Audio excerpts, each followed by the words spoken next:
And welcome to Conservative Talk. And we got another special treat for you this week.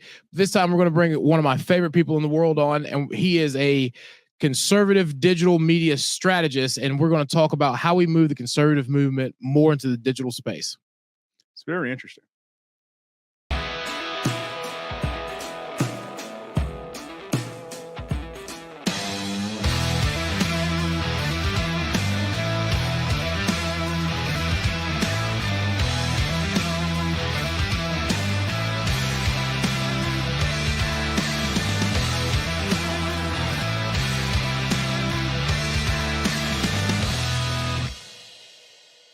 And welcome back to Conservatives Talk. My name is Justin. And this is Jamie. And as always, we like to take a moment to make sure that we do encourage our viewers to make sure they are hitting the like button and the share button on any of the content they run across, any of the platforms that we do release our content on, as well as hitting that subscribe button. That way you will always receive your marching orders from me, because apparently Jamie is not so keen on the idea of him and I ruling the world. I just want to live. Let me live. Let me breathe. No.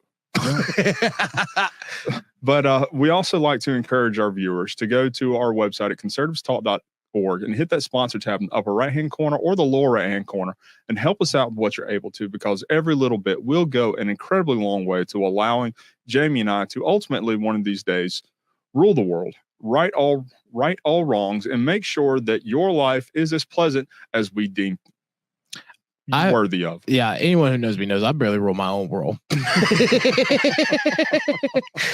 If you're not on my schedule, like the schedule was driven out of the box. But with that in mind, Jamie, would you like to give your first reminder? Boycott hometown headlines. Always remember, boycott hometown headlines. We have to make sure that liberal media is out of Northwest Georgia because it doesn't belong here. We are a conservative area, and we will continue to be. So make sure you boycott hometown headlines. Sounds fair to me. So we do like to take a moment of time to say thank you to our affiliates, and our first one being Net News Network. So you can find Net News Network at netnewsnetwork.net. They are a compilation of local grassroots content producers that generate content based upon their on-the-ground reporting. You'll have local interviews with local politicians, local activists, anyone, farmers, guinea pig people raise them. I mean, you'll find a wide majority of people who are on the ground doing this reporting, and it will not have the spend that you'll find with the larger media companies. We also want to say a quick thank you to Veterans for America First. So Veterans for America First is the premier America First policy producers. They really push this idea for America First through their media arm, and their media arm is Vet Voice. So you will only find America First content producers on Vet Voice. So make sure you are looking for Vet Voice on every major social media platform. And Jamie, with that, let's go ahead. Let's bring in our guest. And we want to bring on our good friend, Rob Lee. Rob, come join us. You there? Can you hear us? Yep. Hey, gents. Thanks for having me on tonight. Huh? Absolutely. Mm-hmm. Thanks for joining us, Rob. Yeah. I know what you're going to be speaking about is something that is incredibly important. It's a significant part of all of our lives as far as being in the political industry and that nature. But I know that you're also going to speak around other aspects of it for those who aren't just involved with the political industry like we are ourselves. But before we get started with that, can you kind of give us a little background bio on yourself, how you came to get involved with a lot of this? Yeah. So, I mean, going back 20 years, I was an arrogant 18-year-old college kid that knew everything about politics. And then after you get your teeth stomped in a couple of times, you realize that there's a lot of people that know a lot more about everything than you do. So in that time, I've just always taken it upon myself to learn new concepts that we don't see in politics and start applying them to political campaigns. So my companies are called Leasix, the Leasix family of companies, one of which is the Leasix agency, or digital agency. And that is a combination of Lean Six Sigma. And then so over the course of the years, we've made a decent enough name for ourselves running campaigns using those principles. And in the last 3 or 4 years, we've just really started to see that the dynamic nature of digital advertising is changing. And we as conservatives moan constantly about how much we're silenced, but we also don't know why we're being silenced. Yep. So especially during COVID, I took it upon myself to just really start diving into the technologies that are available, the resources that are available, things like podcasting and video streaming. We became a digital marketer certified partner in the course of that. And now we're just trying to travel around the state and yell at as many people as we can about understanding the digital environment and making some important changes. Because I mean, the nature of it is so dynamic that we're way far behind, but we can also catch up relatively quickly because the Dems are constantly having to learn this stuff too. They're just not scared of it like we are. So, we've had this conversation before, and, when a lot of conservatives start talking about digital marketing, they mean, oh, well, what did I see on social media, or I didn't get enough emails. Kind of give our viewers a little feedback on your thoughts and some philosophies on email blasting people and the effectiveness of it versus, using social media or other outlets like a podcast to try to get the messaging out. Sure. Well, I think the important thing to keep in mind is that it's not one or the other. So you always have to, you choose the resources and the technologies that are best for you and what it is that you're trying to do. Again, you all have a streaming platform you use. You have a website that helps generate contact information for folks, and you constantly send out notifications and emails about what's going on, including some ugly 40-year-old digital strategist that lives down the road in Paulding County, right? With email, it's incredibly important that people understand just pumping a list into MailChimp and hitting send on an email is the quickest way to get your emails blacklisted, because these advertising companies, Alphabet, which is Google, and Meta, which is Facebook, they're trying to create an environment where all of their users enjoy their time in that environment. And so they're trying to implement very, very aggressive coding to prevent spam from landing in people's mailboxes. So just doing things like batch sends for your emails, right? Sending them out maybe every 5 minutes and 10 or 15 at a time will help show these algorithms that you're not trying to spam, you're trying to communicate, and they tend to be pretty happy about that. Also, don't steal data, right? We have a lot of folks here in Georgia that are notorious for putting us on the list for the Coalition of Conservative Candidate Chairman, Inc. Always make sure that people know where you got their email address from. That's it, right? So we've got email lists inside of our inbox from people that have emailed us over the years, right? We try to put in our emails like, hey, we pulled your email from our email program. If you wish to unsubscribe, make sure to click the button here to unsubscribe, right? Give people control over their experience, and the platforms tend to be pretty happy about that. Yeah, they talking about some of that algorithm part. If you're sending out just blankets of these emails, and even doing the ones by batches, these algorithms are so sophisticated to where they will pick up, even with the batch, just kind of the spam generated ones, and put you on that blacklist. My campaign email address now automatically goes directly to the junk file if I'm sending out an email through that. If I have not previously communicated with that person via email, or they had emailed me first and that was an email in response, anything that I send out for first time automatically goes to the junk file. So I found out quick and fast exactly just how annoying what they do can be. Yeah. And look, at the end of the day, it's just following some best practices, right? Oh, yes. Clean up your list on a regular basis, maybe once a month and once a quarter. Sending batches, I think, is important. So all of our emails come from a domain called Leasixmail.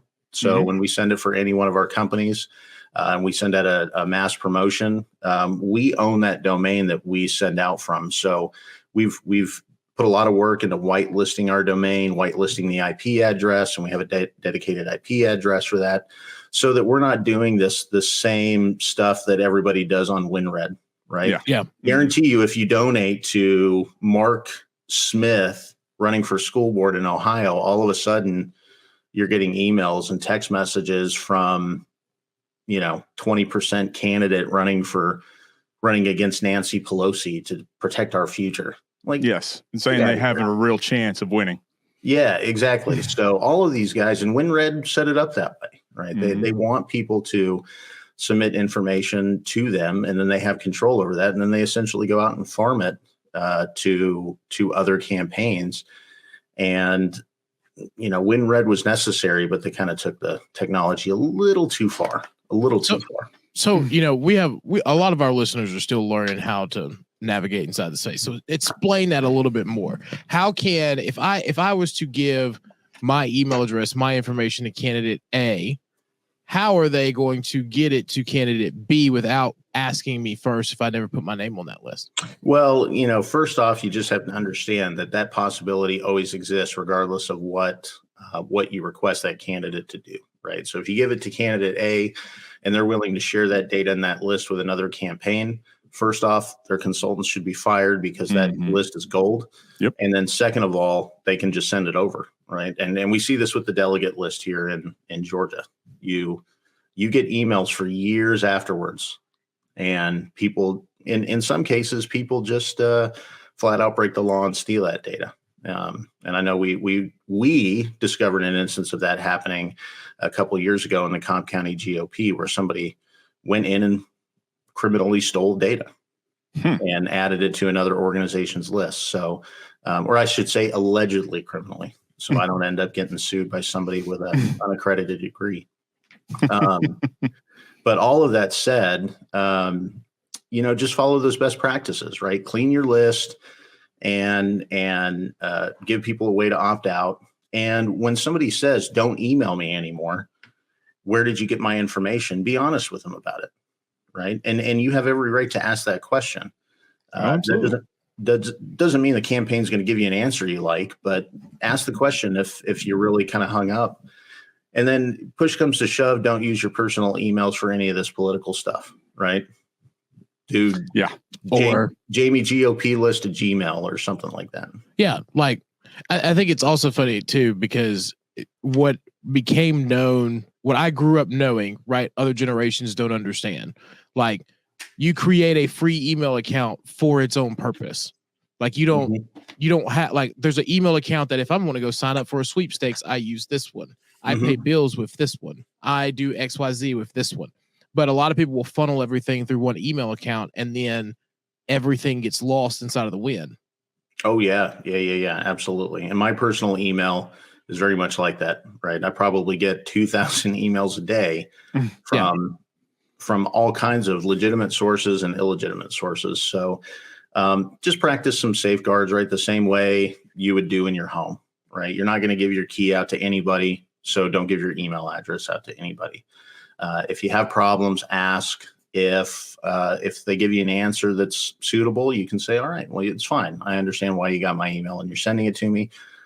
Or you can do what I do, and let's just try to pick a fight a little bit and see if they really understand what they're doing. So, but email's a big one. I mean, that's just something we don't understand. We claim we're being silenced, but in reality, we just don't understand the environment we're sending these communications in.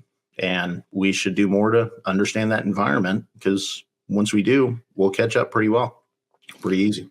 Okay. So what is it that you see that conservatives aren't doing, like, from a standpoint of really truly understanding it? Where do you see us failing in the knowledge and the utility and utilizing that knowledge to really help candidates from any area? Yeah. So one, we covered at the email, right? We could talk about that all day. Two, it amazes me. It absolutely amazes me the number of Republican campaigns in this state that don't have Google Tag Manager set up, don't have a Facebook or Meta pixel, don't have a TikTok pixel, don't have a LinkedIn pixel. And what these basically are pieces of code. They're very small pieces of code that you you plug into your website, and when somebody visits your website, you're now able to build an audience and market to that audience over the course of time. Mm-hmm. It just blows my mind that we don't have pixelated sites. And the Georgia Republican Party isn't tracking visitors to their website. Right. At least the last time I checked, and I can pull up the site here and use a little free tool. But I mean, right here on this website where you stream, I'm seeing 5 events firing for Meta. Right. So Facebook is getting all of this data about who is watching your show and who is logging in to participate in your show. And your platform will inevitably find its way into our marketing because they've set up a sophisticated but very simple way to communicate with voters.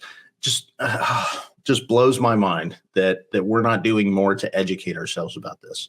Because it could be set up in mere minutes if we know what we're doing. Yeah, and so that kind of segues me into the next part of this. You know, we've talked about, you know, where we're going with this, the integration, like you're talking about with Meta and a few other things. One thing that I see that we haven't done that the Democrats have started to capitalize on is using more social media for advertising. Mm-hmm. What are your thoughts on that, and how do we get more Republicans to kind of integrate into different social media spaces? So it's really funny. We actually spend a tremendous amount of money, and I'd say almost as much as the Democrats. Not quite as much because we don't have these big Hollywood stars, you know, popping off at the mouth and chasing good money after bad, right? Mm-hmm. But we do spend a tremendous amount of money. And part of the issue is it's really twofold. At a local level, conservative consultants and activists just don't understand the technology, right? And that's not their fault, right? They're doing what they know rather than forcing themselves to go out there and learn something uncomfortable. So, I mean, ignorance about the technology is easy to overcome. The real problem I see are these national firms that are pulling millions of dollars out of Georgia, and they understand the technology. And what they're doing is they're being paid millions to make their pixels better at our expense. So again, a perfect example, Justin, your boss, right, raises a ton of money online. She also pays somebody a ton of money to raise that information. Or to raise that those dollars and collect that information. Now, again, if your campaign team doesn't understand how the pixeled audiences are being created and retargeted and nurtured, you're paying a company out of DC and Virginia millions of dollars to make their services better for other clients, but not necessarily making your campaign better. And that, to me, I mean, that's the tragedy in all this. We're paying millions of dollars of people out of state to not help us win in the long term. They may help us win in the short term, but it's going to catch up to us at some point. So, you know, again, we really have to take it upon ourselves locally to educate ourselves, trust people who know more than us, right? I mean, I spend a lot of time learning from wildly aggressive leftists about this technology each and every day. And just by saying thank you, more often than not, they're willing to help me learn because they want a better experience too. So we just have to create the mindset, go out there and be willing to understand things that we don't know so we can get better at what we do. Because, you know, one thing that I think is really interesting, especially, you know, after you made that statement, is there is a large millennial Gen Z conservative movement, but it's not seen. Mm-hmm. And part of the reason it's not seen is because there's no outlet. But the reason there's no outlet is because the space necessarily hasn't been created. Like it's almost underlining and hidden. And I feel that a lot of that relates to the way that we have failed at being able to track it.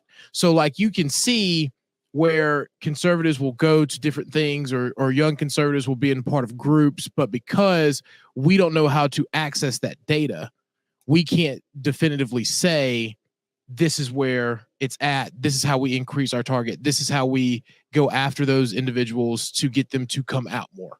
Does that make sense? 100%. 100%.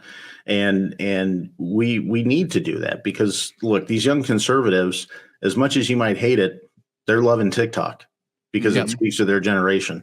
And let's just be clear and honest here, right? If the Chinese government wants to know that the three of us are conservative because they're tracking TikTok, Justin, I'm pretty confident that you're going to take out a good number of folks. I might get capped pretty quickly, but I'm pretty confident that if the Chinese government uses that technology to come after us, we'll be fine. But it's also ironic because people are willing to give their data to Meta and Google on a pretty regular basis and not complain about them because they're American companies. They complain about them because they're leftist, but they don't complain about it being big tech or big government that they're giving data to in that particular case. So we might as well just lean into it. I think the Republican Party should be on TikTok every single day. Which is a very valid point to me, right? Because, and I get hell for being on TikTok all the time. I give it to them. And the thing about it for me is I get more conservative news and post and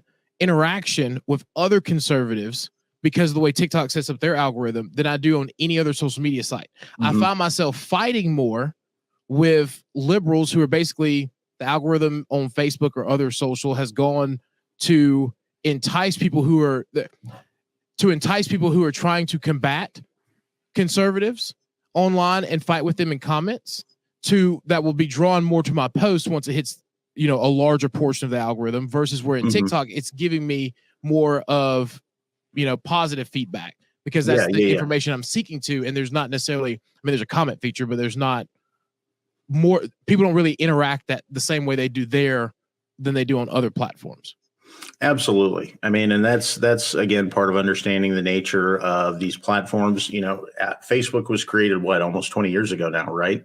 Yep. Yeah. So their technology is really developed for a pre-privacy first world. And so they've had a lot of trouble catching up, which is why it is that you're out there arguing with leftists on Facebook because the algorithm just doesn't really know how to manage those interactions. Whereas TikTok was created in this post-privacy world. And so their algorithms are much more astute at giving you content that creates a better experience for you. So again, that comes back down to understanding what we're working with and what we're trying to use these platforms for. How do we get I know you, so I know like you spend a large amount of time not just around Georgia but other places like explaining this to conservatives. How do we get more strong conservatives and strong conservative candidates to understand the technology to the point to where they can, really optimize the experience and use it for the betterment of pushing, our principles? Sure. We have to be willing to demonstrate the value of it without asking for anything in return. So one of the things that as a digital marketer certified partner, one of our foundational tools is called the customer value journey. Right. And we talk about it in terms of politics, in terms of the voter value journey, which is a little condensed, but it's about relationship building. So we have to take that same approach with these conservative organizations and candidates and say, here are the things that you can do to make your digital presence better.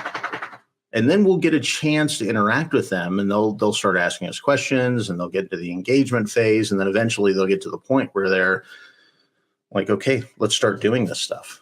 But it's a patient process. And honestly, unless folks like you and me and Justin are willing to just go out there and say, hey, here's some free learning, it's just going to be stuck in that same cycle of, we're paying consultants millions of dollars a year to geofence, and which doesn't do anything if pixels aren't set up. I only laugh because I know how much you hate that term. It's the yard signs of digital advertising. That's what I was waiting for. Yeah. But now it's not a bad buying method, but it isn't a strategy. And so what we have to do and what I take it upon myself to do is basically go once a quarter, we go around the state and we host digital strategy boot camps for up to 25 people. It's a pretty intense boot camp and it doesn't teach you everything, but it gives you some foundational knowledge as a conservative as to what you can do to make the digital experience better inside your organization and for the people you're reaching out to. We'll be up in Rome here in a week. Just a couple of days, right? Yep. Talking with the Floyd County GOP. We're planning a larger mini boot camp at the state convention, even though I think I'm an alternate, but I'm planning on going down on Friday, buying people lunch and saying, look, for a free hour, we're going to pick a topic, and the people in the room can pick the topic, and we're going to go through about how you can make your digital experience better, right? We just have to be willing to do that. And what will happen in the long run is, one, conservative activists will start to do a better job at digital strategy. Two, our conservative candidates will start to ask better questions about digital strategy. And no offense, and I take no shame in saying this, over the course of time, I will retire off helping people do a better job, because people will understand that, hey, it isn't just about pilfering as much money as he can. He's trying to get his value by providing value. And we have to be willing to demand that and offer that as conservatives to really change our digital strategy and change our digital game. You're not wrong about that. There is somewhat of a kind of a monopoly on that in that specific area as far as the whole digital aspect of these things go. You have your marketing firms and your PR firms, your fundraising firms, and a lot of those under the same roof, and they do. They rake in millions of dollars. A vast majority of fundraising goes to pay for fundraising. Mm-hmm. And that's something that could, if potentially be moved in-house, would save a lot of money and a lot of time, and a lot of effort. So, I completely agree with you. This is something that is a very serious aspect of campaigning, but not just for political campaigns, but those who are trying to change for an issue or advocate for something to be done, anything along that line, just simply because of the fact that if you don't have these steps in place, you're not going to know who is even just slightly curiously interested in what you're saying or your issue. So you have no idea of how to follow up with that person, or even kind of put a digital tag on them so they can be followed up later, given more information, even at a slower rate of time for easier consumption and digestion of that information, which would ultimately allow for your idea or what you're trying to push to be added to their own belief. If you take something that, for instance, just as a topic, kind of school choice. If you take that, had never been heard of in the state of Georgia before, and then all of a sudden you're removing potential public school funding to give to private schools, that ultimately, that's going to give a lot of people a kind of sour stomach. But if you take that and you slowly kind of feed that to them over an extended period of time, it becomes much more digestible, and people will ultimately see the true meaning of the message. Exactly. Yeah. It's not just that you're removing, you're not removing public funds to give to private institutions. You're wanting something better for the student, for a better outcome in that student's life. And that's a good example, right? Because this is something that one of the millions of random things I had to deal with this week was, there was a left organization who came out and put out a misinformation campaign on social media. But because, the opposition or the other party knows how to use digital marketing, the message was skewed, and the message that they put out got out to more people. So we actually were on the defensive of what the bill actually represented versus what they were trying to use to kill the bill that we've been trying to do for school choice in the state of Georgia for so long. 100%. And it's really funny you mentioned that issue because we turn on our jets when a piece of legislation or a campaign comes up, right? So we just mass all these resources in that campaign or issue, and we try to bombard people and try to talk to them like, you have to make a decision to support this issue because it's in your best interest. When in reality, we need to be spending, these education organizations that are all about school choice, need to be providing resources to parents so that they can learn how to better own their child's education. Yep. And so at the point where these organizations are doing that aggressively in the off times of the year, what ends up happening is people start to trust them. Like, hey, they're trying to make my life better. They're trying to make my children's life better. And so when they see competing information, they tend to kind of take a step back. Whereas what ends up happening is we conservatives don't show up digitally until the very last moment. And the left is doing things on a routine basis to build an understanding and build a relationship with voters. And this is the one thing we have to understand with digital. And this is not something that is digital specific, but is very, very important to our politics, is that political activism is a person-to-person relationship building process. That's it. Right? That has to be a fundamental principle of what we do. So going out and telling people that they're idiots because they vote for Joe Biden, regardless if that's true or not. I mean, if I told you guys on the show, you're a couple of morons and this is a waste of my time, how likely are you going to be to share this message with other people? You're not going to share it at all, right? And you wouldn't be the first one. Rob tells me that all the time anyway, so it would be. Oh, I'm just kidding. Come on. I'm just more interested about the apps you use. That's what I'm but at the end of the day, relationship building is critically important. And we have to understand our voter avatars much better than we do, because people make decisions on feelings. They just do. They're not, you can't just sit there and say, be intelligent. Don't make a decision based on feelings, where people make decisions all the time, right? I mean, regardless of, we don't have to get into the debate about this, but I can't sit here personally and tell people that their concern over voter integrity is misplaced if I don't have any trust with them to be able to say that. Yep. So if I'm willing to stand there and listen and acknowledge their feelings, but not necessarily agree with them, that's a normal, healthy human relationship. And we just need to invest in that as a foundational principle of doing better digital. I have this saying that I always remind myself of, and it's emotions erode logic. Mm-hmm. Because I can rationalize a situation. I can look at it logically. I can even dissect it to realize what the core of the issue was. But at the end of the day, the problem is going to be, what emotional choice did I make? Did I make the choice to look at it logically and act on that regardless of what I would feel? Or are my feelings going to erode everything else that goes through my head to make sure that, like, I get that emotion out?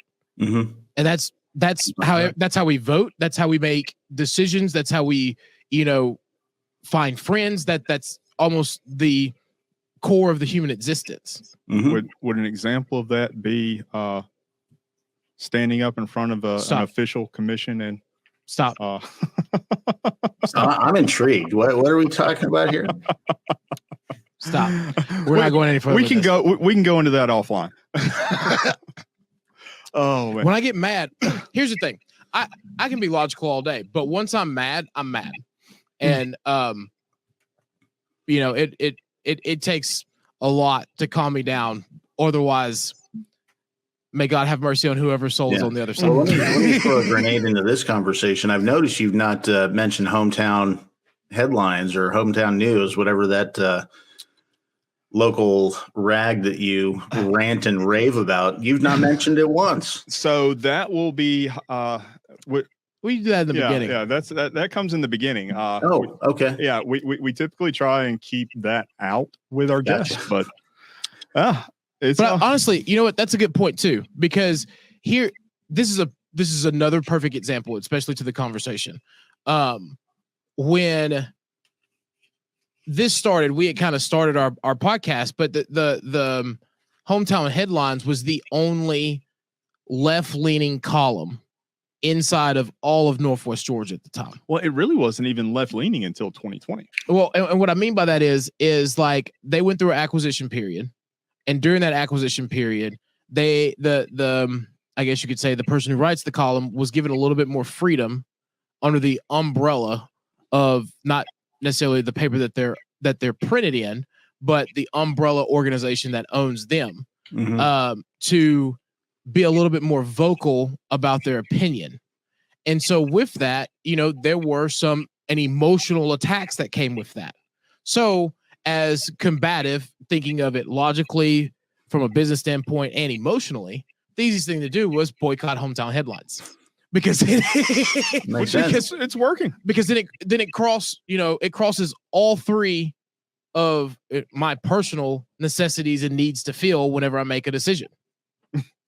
It comes from an emotional sense, a business sense, and it's logical. Yeah. And your audience probably loves hearing that too, right? I mean, that's the other thing is you understand the emotional pull of what it is that you say. And again, without passing judgment or anything, I mean, again, Justin, your boss is one of the best at this for the right, right? I think she makes the active choice to not care about the center or the left, but man, there ain't nobody that's going to supplant her in the minds of right-leaning voters. I mean, there just isn't. And she understands that better than a lot of people. Donald Trump understands that better than a lot of people. DeSantis understands that better than a lot of people. And believe it or not, Brian Kemp understands that better than a lot of people. So, the people that you see have success understand these dynamics quite well. And they understand they have to connect with people at a deeper level than simply giving them a crib sheet of the facts. Yeah, know your audience. That's the big thing. And I think that's where the key, especially when it comes to politics and digital, advertising, marketing, campaigns, is one is knowing your audience, and two, it's knowing how technology works. And I think that's where we see a lot of people who are like, oh man, this person could be a great politician. Why won't they go to the next level? And it's because they don't understand how to interact with their audience or understand the needs of their audience. And then if they do, how do they get that message to them? Which is everyone that you've named has learned how to do that from their own avenue and their own aspects based on their own beliefs, 100%. which is the key to the entire thing. Because we're not alone in, the way that we think. There's a group that fits with, the five families inside of the Republican Party, but it's how do you get that message out to your family members as well as the collective, and make it make sense. And to where it's not going to piss every other family off. Yeah, exactly. Because I think that's the beautiful thing, especially about the names that you just named, is because across the entire umbrella of the party, they're all very respected. And they lead their families. But it's because they were the ones who learned how to understand, this is, I don't want to say my lane, but this is my space. And, I understand the larger 10 as a whole, but this is how I get my message to those who resonate with me. And just as importantly, it's how you define yourself for the people that are Republican or conservative or center right, but aren't activists, right? I mean, we have to remember that Brian Kemp won by a wider margin, albeit a smaller, wider margin, than most Republicans running for re-election over a woman that was supposed to be the godsend of progressive and modern politics and technology. And what ended up happening is we saw what discipline did on a campaign versus a woman that's paying for a house for TikTokers to come in and try to influence voters, but she didn't care about that voter journey. She just stood up and said, you owe it to me as a Black woman to elect me. And I just don't know that that's an argument that no one's owed nothing. Yeah, exactly. And it's why you saw Kemp perform well against Black men, because he had a message that empowered them and said, look, you're a red-blooded American just like everybody else. You deserve a piece of the American dream just like everybody else. And this is how we've gone about trying to deliver that American dream. So, and again, these are principles that can be used in direct mail and digital and grassroots campaigning. If we just apply them to digital, God, we just start smoking all these people. I mean, I know that, one day someone will get it, because it's cross-platform, right? And we start talking about, here's how I see it, right? At some point, Jamie's visions for 2040. At some point, there's going to be someone who understands digital marketing enough to the point to where they're going to be able to grow their business because they understood how to get their followers in that space, and then use that following to go across platform, not just in the digital space, but in every avenue that they're able to do it. So they'll be able to operate a business and then attract those followers, operate a nonprofit and be able to attract those followers, run a campaign and govern, and all of that still be, fluid amongst it, because people started following them and their message more so than, the area that it's in and what they're looking for. So it's funny you mentioned that, because obviously we, as a family of companies, we don't just own a digital agency, we own mail houses. Yeah. So in the fall, with one of our clients that was running in the fall, we actually put what are called PURLs, personalized URLs, inside of a QR code on mail pieces. So we were able to track first-party data associated with that that's in the voter file, right? It's not stuff that we're getting them to submit against their will, basically saying, hey, for more information or to complete this survey, scan this code with your phone.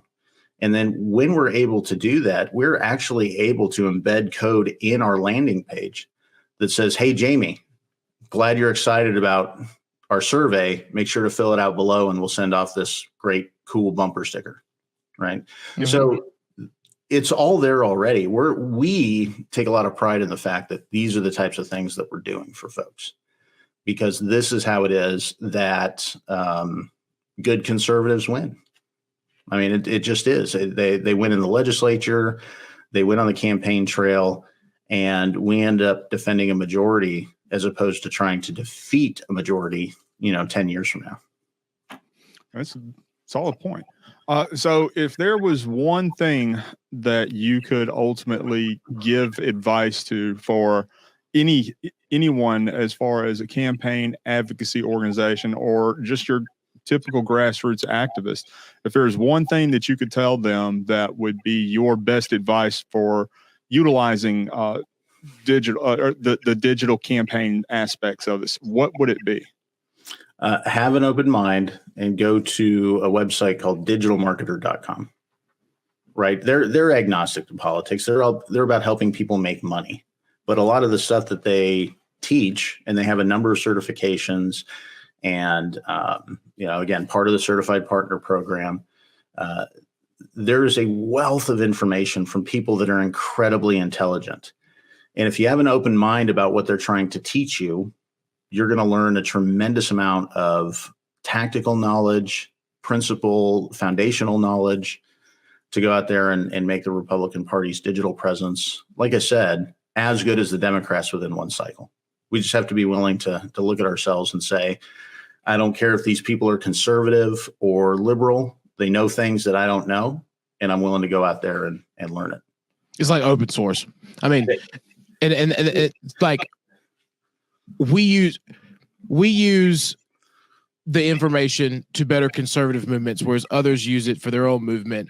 But I look at it like coding, because in coding, everyone has, GitHub or anything of that nature, open source code, to where they're just going in and they're saying, hey, you know what, I created this base platform. I want to be able to mimic it some kind of way.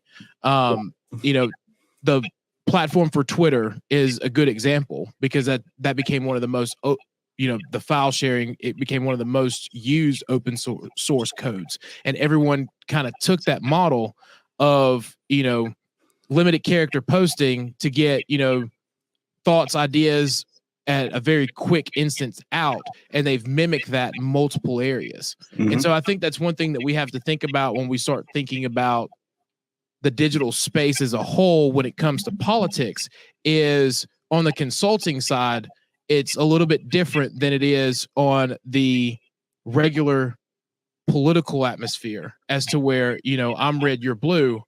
Whereas in the middle, the information and how we use it is the same. It's just, can I use it and adapt it to better reach my people, and is my message better than the other?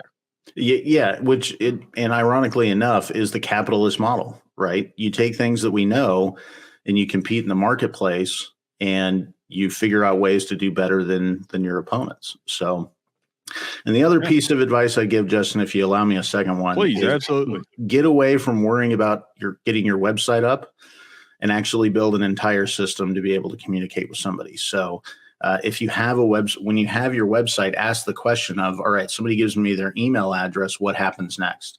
So learn about things like automation, learn how it ties into a CRM platform that helps your movement grow.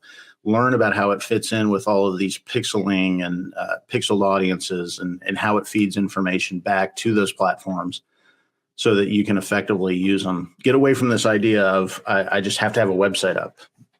I mean, in reality, you could have a logo and a landing page with a submit your email. And if you build a relationship with somebody beyond that, that's as good as these overly beautiful, detailed websites that nobody ever goes to anyway, because they just put your name in Facebook and then go to your Facebook page anyway. Yep.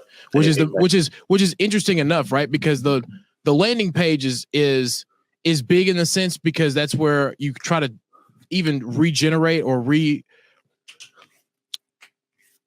you try to send everyone, right? Like whether they're clicking on a link through your Facebook, you're trying to get them back to your landing page because that's what's collecting all your data. But the reality is that there are multiple ways to do that now that I don't think a lot of people have really learned to understand.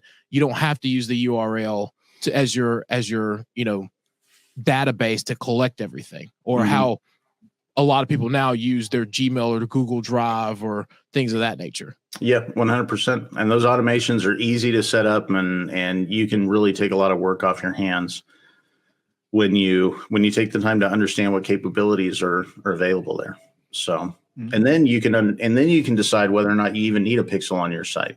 Yep. In some cases you don't, right? Because you're identifying your audience in different ways and still connecting back to those advertising platforms. Well, and I think about it too is think about the ads or the other things that already run on, and I'm gonna use Facebook again, but like when people actually click on them, it's really just popping up the landing page. It's just popping up a URL and it's just asking for your basic information.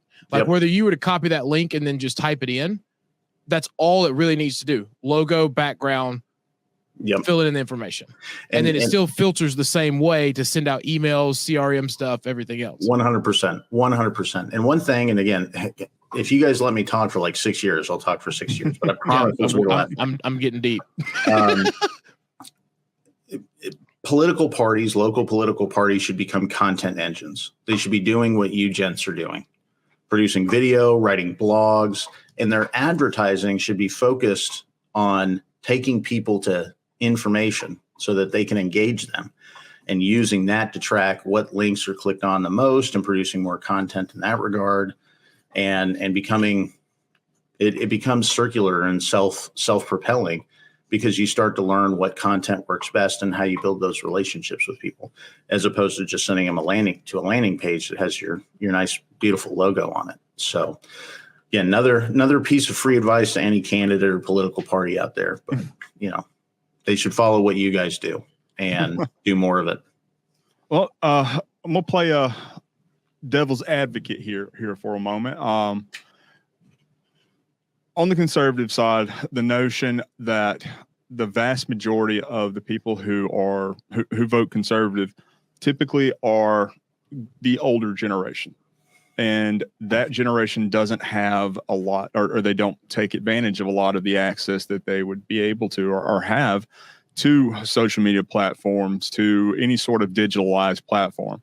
So effectively, if that notion is correct, then all of this that we're talking about would only be able to be utilized towards a younger generation that is involved with that. What do you say about the fact that, or what do you say about the opinion that the older population just doesn't get on social media or participate in any sort of digital lifestyle? Which is why they say it's not valuable for conservatives. So, I mean, we should acknowledge that different methods of advertising and communication to them is going to be more useful. But that said, I mean, even more traditional methods like direct mailers, they're valuable to Gen Z just as much as they are to boomers, but for very different reasons. But that said, we as conservatives cannot trust any longer the cliche that if you're Republican and young, you have no heart. And if you're liberal and old, you have no brain. We have to be willing to play a long game with all of these people, whatever age they're in, and especially the younger generation, because look, they may vote against us right now, but there's going to come a time where they have to pay property taxes. There's going to come a time where they have relationship challenges. There's going to be a time where they have children, possibly. There's going to be a time where they become entrepreneurs.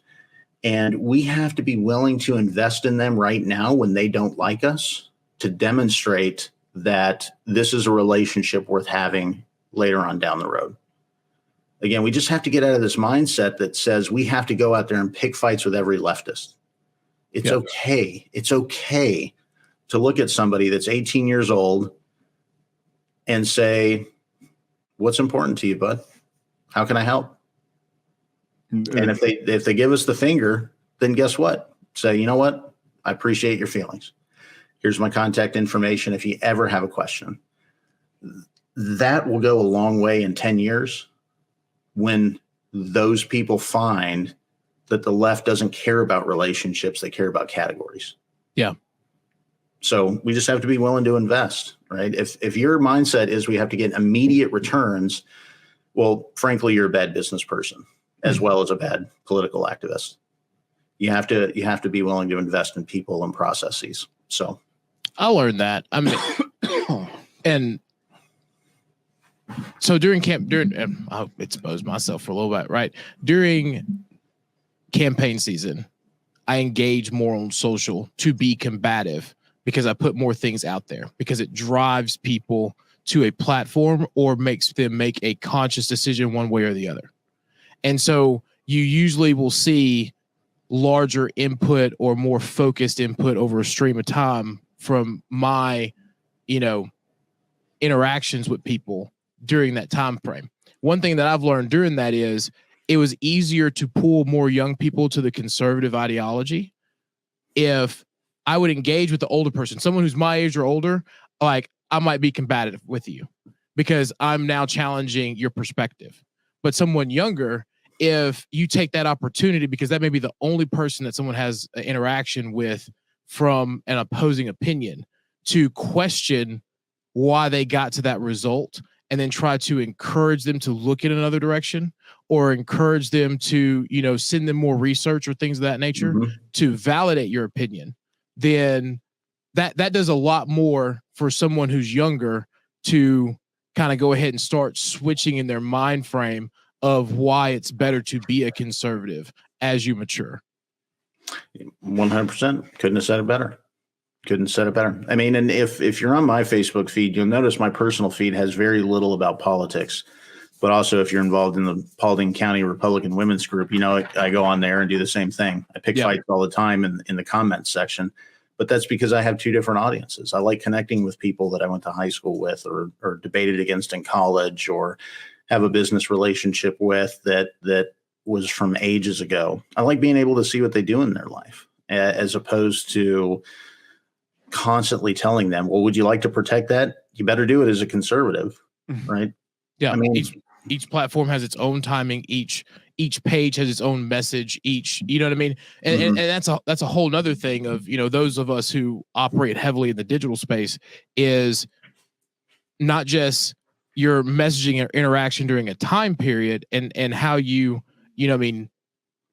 put more out there or lessen it based upon what you're doing, but the pages that you choose to bring up or, interact on, or the platforms that you choose to interact on, all of that is, based upon, what the purpose of the page is. 100%.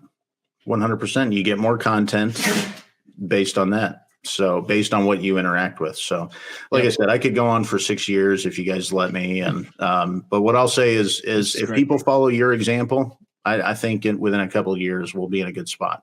Right. So we'll kind of end with this, right? If someone is interested in looking into what you do and maybe even hiring you, how can they find you? So a couple of ways. One, you can go to lead6media.com and you can sign up for a free kickoff consultation there.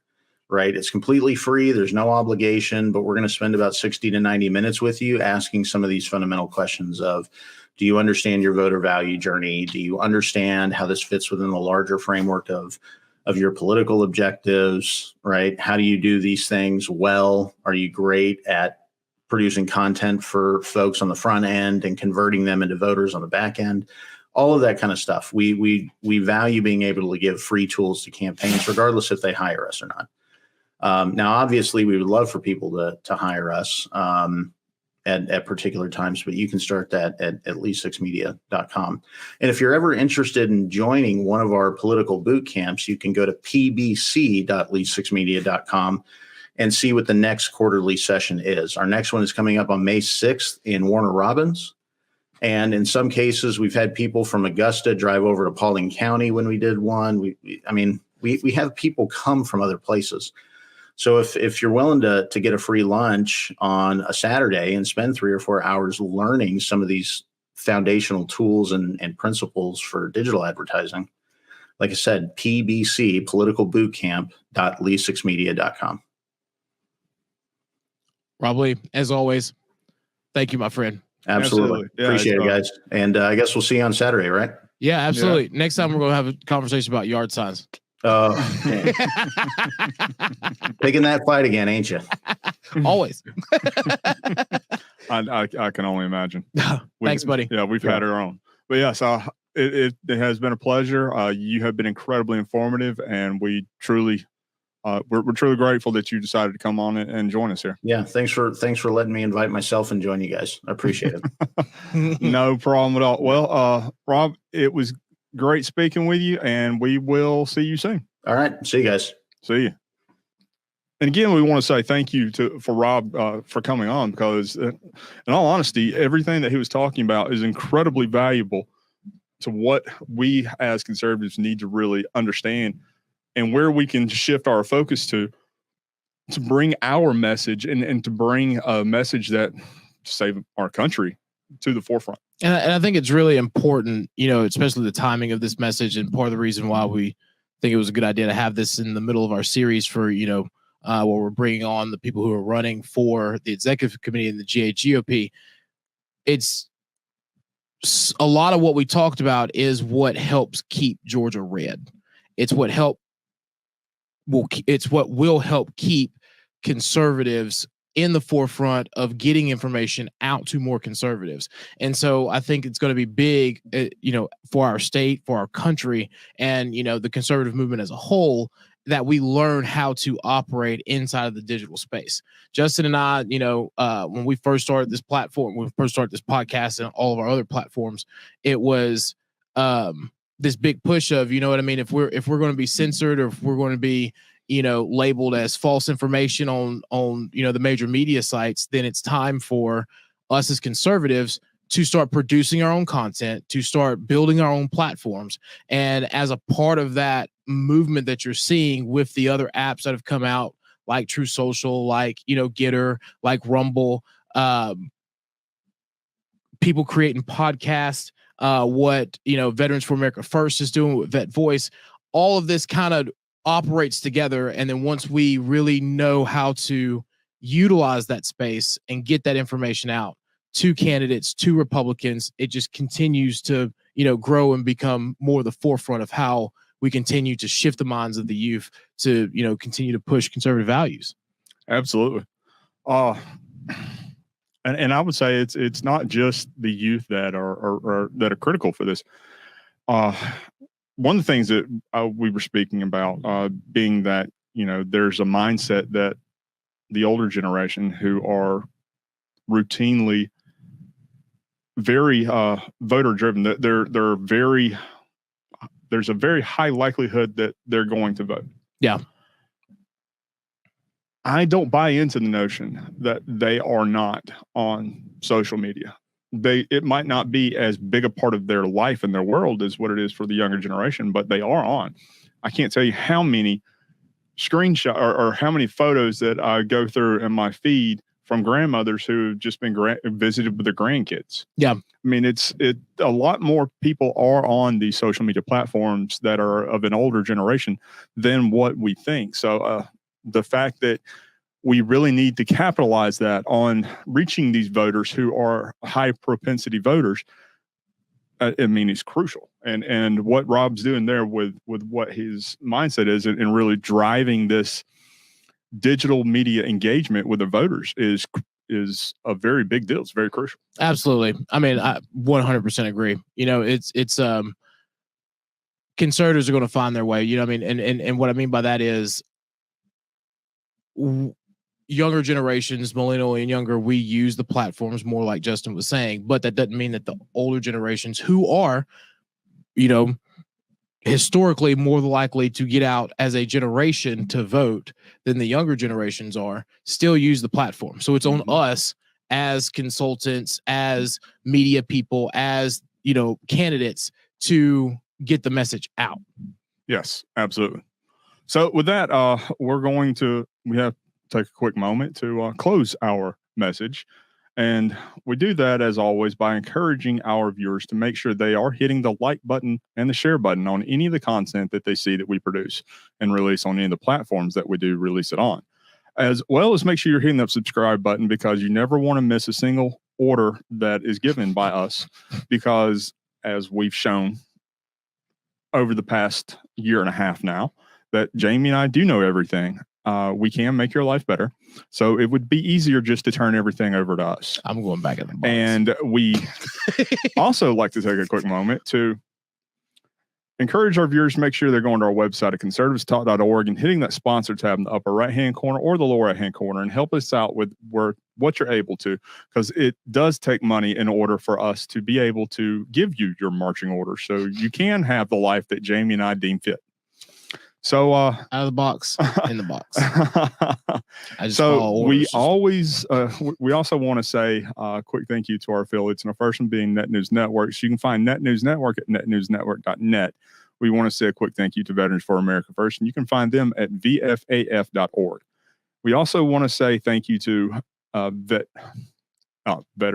Voice, the media arm of Veterans for America First. And you can find them on every major social media platform. So make sure you are searching for Vet Voice on every social media platform. So, Jamie, with that in mind, any final thoughts? Final thought. I want to remind everyone that this is, you know, district convention cycle. We are still getting ready for our state convention, and our district conventions across the state of Georgia are going to be on April 22nd. You know, look at what congressional district you're in and try to go to that Facebook page, website, communicate with your local county chair on how to get involved and be there. Send us smoke signals. Somebody will answer. Someone will answer. You know, again, I want to remind everyone that if you are in the 14th district, we will be at Tryon High School on April 22nd. So, you know, look forward to being there and visiting our neighbors just north of us in Chattooga County. And so, in addition to that, like always, if you know someone who is interested in running for office anywhere in the state of Georgia, actually anywhere in the United States, because we've helped there too, let us know. We'll get you plugged in, get you connected with the right people, and you know, try to get you in the office and show you and connect you with people like Rob Lee on how to make sure that your space and your voice is heard and your message is out. Go to our website at conservativestalk.org and hit that contact us button at the top of the page. So with that, Jamie, we've reached that inevitable conclusion. I'm going back in the box. This is Conservative Talk, and we will see you soon.